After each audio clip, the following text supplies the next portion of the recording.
আসসালামু আলাইকুম রহমতুল্লাহ বারাকাতু। দেখতে পাচ্ছেন আমার সামনে যে হাতের লেখাটা লিখছে, উপরে নাম লেখা আছে মোহাম্মদ অভি ইসলাম। এই লেখাটা লিখছে আমার ছাত্র মোহাম্মদ অভি ইসলাম।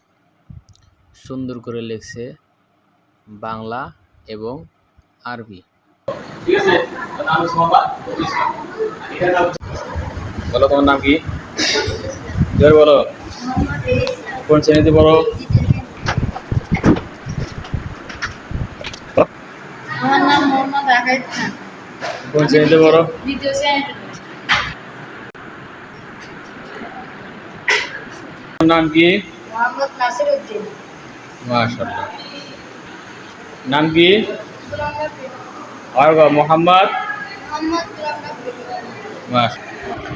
সবশেষ যে কথাটা বলবো, আমার এই চারজন ছাত্রের ভিতরে কার হাতের লেখাটা সুন্দর হয়েছে এটা অবশ্যই আপনি কমেন্টে বলবেন এবং আপনার ছেলে মেয়েদেরকেও মাদ্রাসায় দিবেন, তাহলে এরকম করে বাংলা এবং আরবি সুন্দর করে লেখা শিখতে পারবে।